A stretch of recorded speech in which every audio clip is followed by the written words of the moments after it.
Hello, fiber friends. Today we are going to dye and knit some socks from Handspun sock yarn.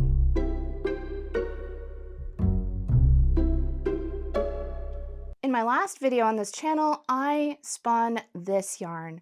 I used 4 different spindles to do it. I used a spindle to ply it, and I ended up with this beautiful silk wool blended 4-ply sock weight yarn. Gorgeous. My original plan for this video was to dye and knit this. But then yesterday, I accidentally found this other sock yarn. What?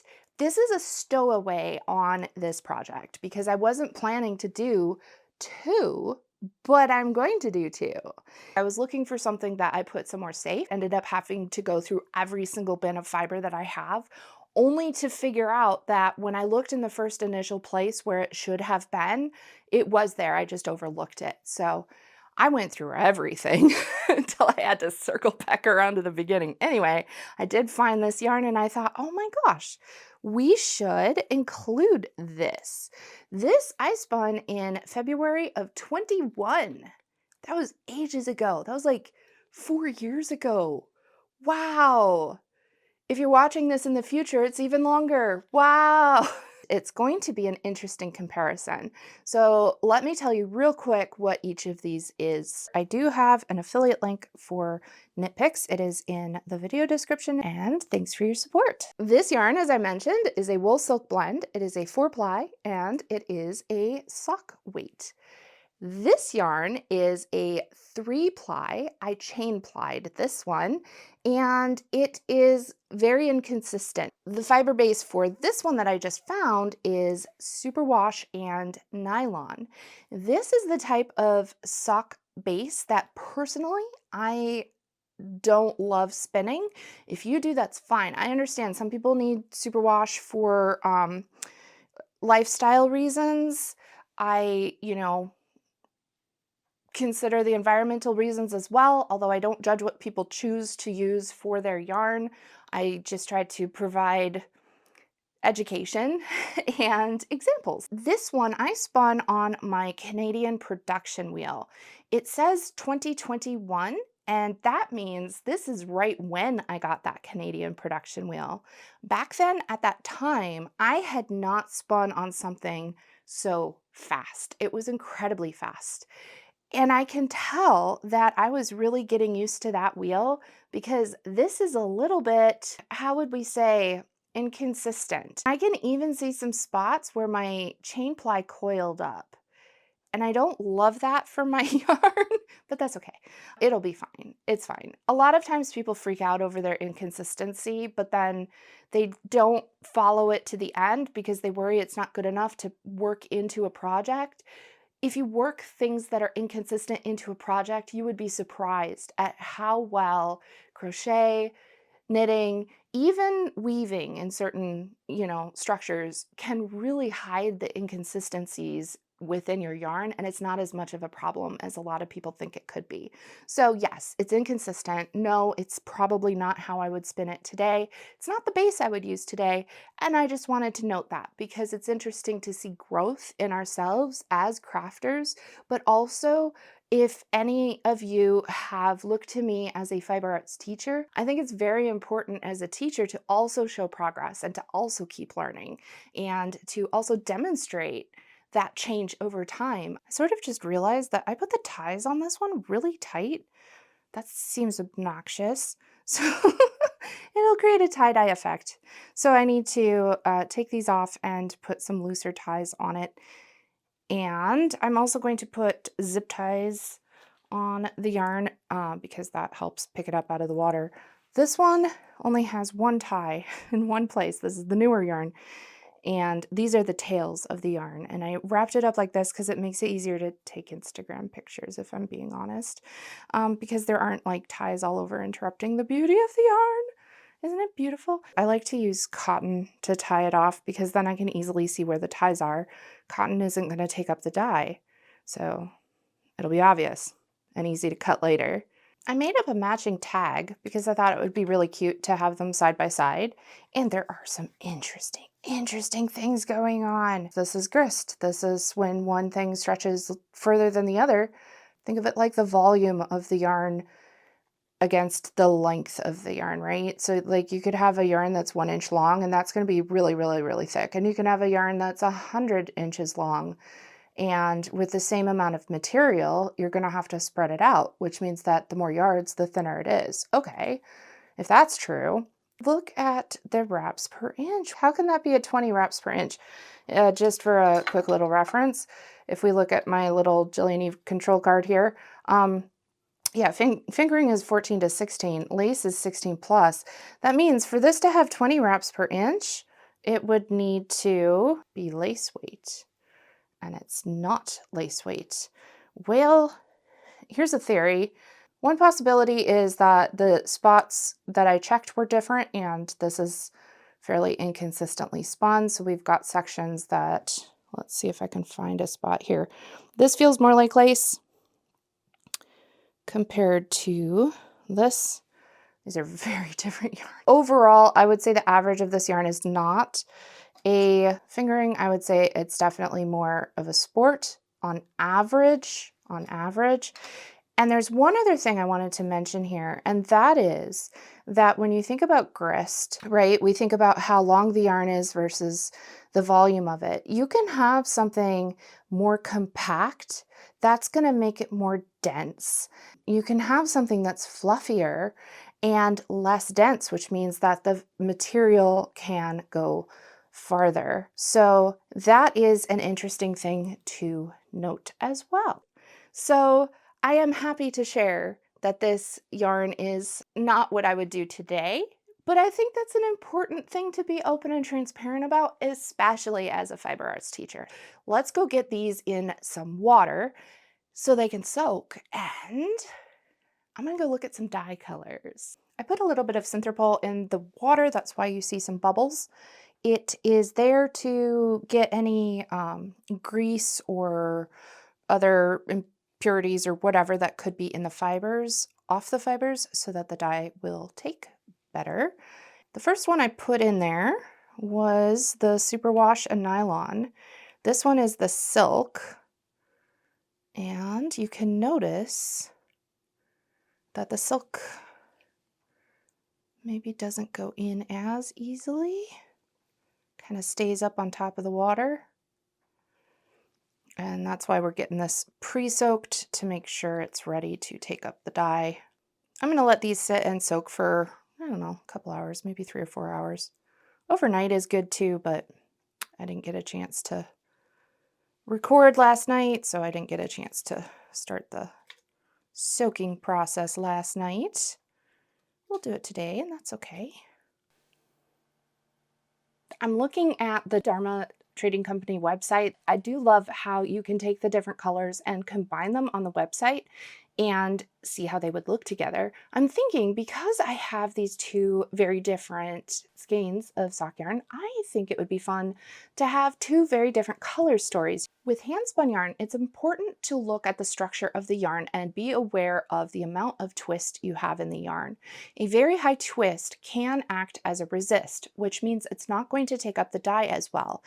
In an inconsistently spun yarn, like I have with my chain ply, I have some sections with very high twist and some sections with not as high twist. If these higher twist sections work as a resist and don't show up the color as well as the sections around them, it's going to actually draw attention to those higher twist sections, and it could cause the color overall to look a little bit mottled, a little bit patchy, not in an artistic way, but in a patchy way. I am going to do the color for this one a little bit more speckled because I think that will help counteract any resist effects that I get from the inconsistency in this yarn. I was thinking perhaps it could be fun to imagine that these are the socks of a Victorian ghost child and they stepped out of a photograph and they're very muted colors because they're desaturated, because they're old and spooky. that means the colors I'll be using for my Victorian Ghost Child are going to be persimmon, antique mauve, pecan brown, maybe moss green, and that will give me a purple, a brown, a green, and an orange. However, my spindle spun, more recent 4-ply yarn, I love it. It's very consistent and it has a higher twist in the ply, but not as high twist in the original singles. And looking at it, I think it's going to take up the color evenly throughout the whole yarn. And that means that for this one, I am going to do sections that are larger of the color to give me more of a striped look in the yarn. Okay, Purple Pop, True Black, Saffron Spice, and Chartreuse. This is the chain ply. I put it in some citric acid and water and let it soak for a while.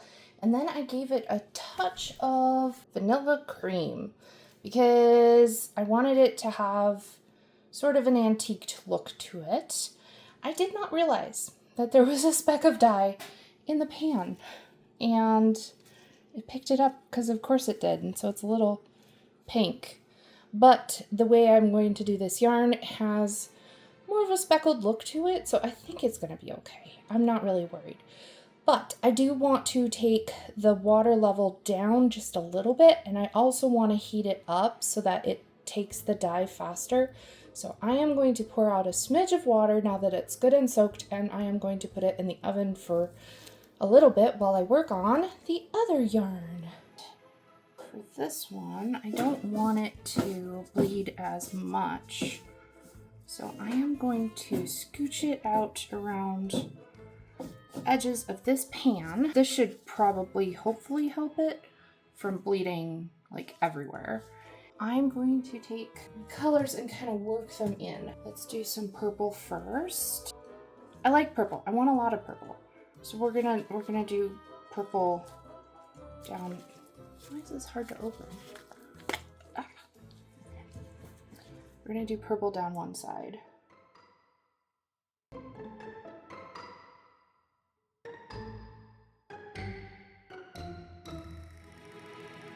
Let's do some orange kind of over here.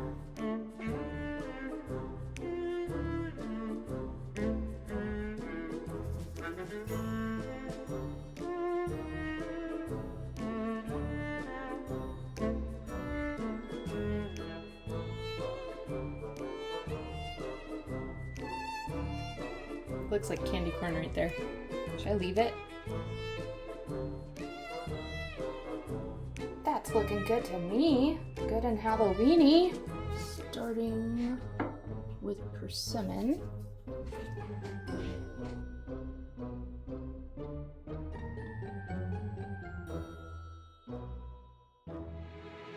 I like it.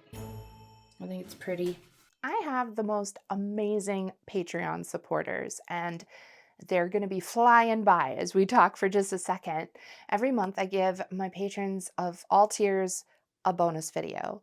This month for Socktober, I gave them a bonus video about finally knitting some yarn into a pair of socks that I had spun in 2020 or 2021. The video went out in January 21, but I was working on it in 2020. These are the socks from the yarn that I spun from a local polled Dorset sheep, and it turned out beautifully. It's like an hour and a half, and all I'm doing in that video is making these socks on the sock machine. I am going to give you a more aesthetic journey of the sock machine for this video, but if you want the in-depth stuff, my Patreon is where you can find it, and there's a link down below. This yarn was total of 280 yards, and I finished with 40 yards left over. That's really good information because I made these socks to fit my feet. These are my size, and so I know that the gauge from yarn to yarn isn't going to be exactly the same, but it's probably close enough that if I do 45 rows for my foot and 45 rows for the leg, which is what I did on these, it's going to use about 240 yards of yarn. My sock yarn is all dyed up and it's gorgeous. So gorgeous. Here's the first one. This is my Victorian ghost child escaped a painting and is haunting us inspired color. So this is the Knit Picks Stroll. Here's the yarn. I love all the little speckles. And I think this is the best type of colorway to use for a yarn that's inconsistent, to hide inconsistencies in the yarn, and I think I was right. And I think it's gorgeous. I love it. Then the other one that was more consistent, I dyed it to have stripes. And boy, did it turn out looking like Halloween. Look at this. It's so beautiful. But because I have chunks where the color is more solid, it's easier to see the yarn itself. And because this one is more consistent, this one is the gloss and it has that silk in there, it looks great. And I also think this little section looks like candy corn. And it came out perfect. Before I dyed these, I took a little bit of each as an undyed sample and I put it with these little cards, and also I counted the yards. Yay me! That was good. So on my gloss, which is this one, I have about 324 yards. That means I can do a taller leg on this and I'm not going to run out of yarn. Then on the Stroll Bear that I dyed, my Victorian Ghost, this one has 272 yards, which is less, but it could probably be a little taller than this pair. So now that I know that, I can go forth with a little more confidence to know how big I can make my socks and not run out when I get to the second sock. That's good information. That makes me feel better about what I'm about to do. So I need to put these into some centerpole balls and get cranking.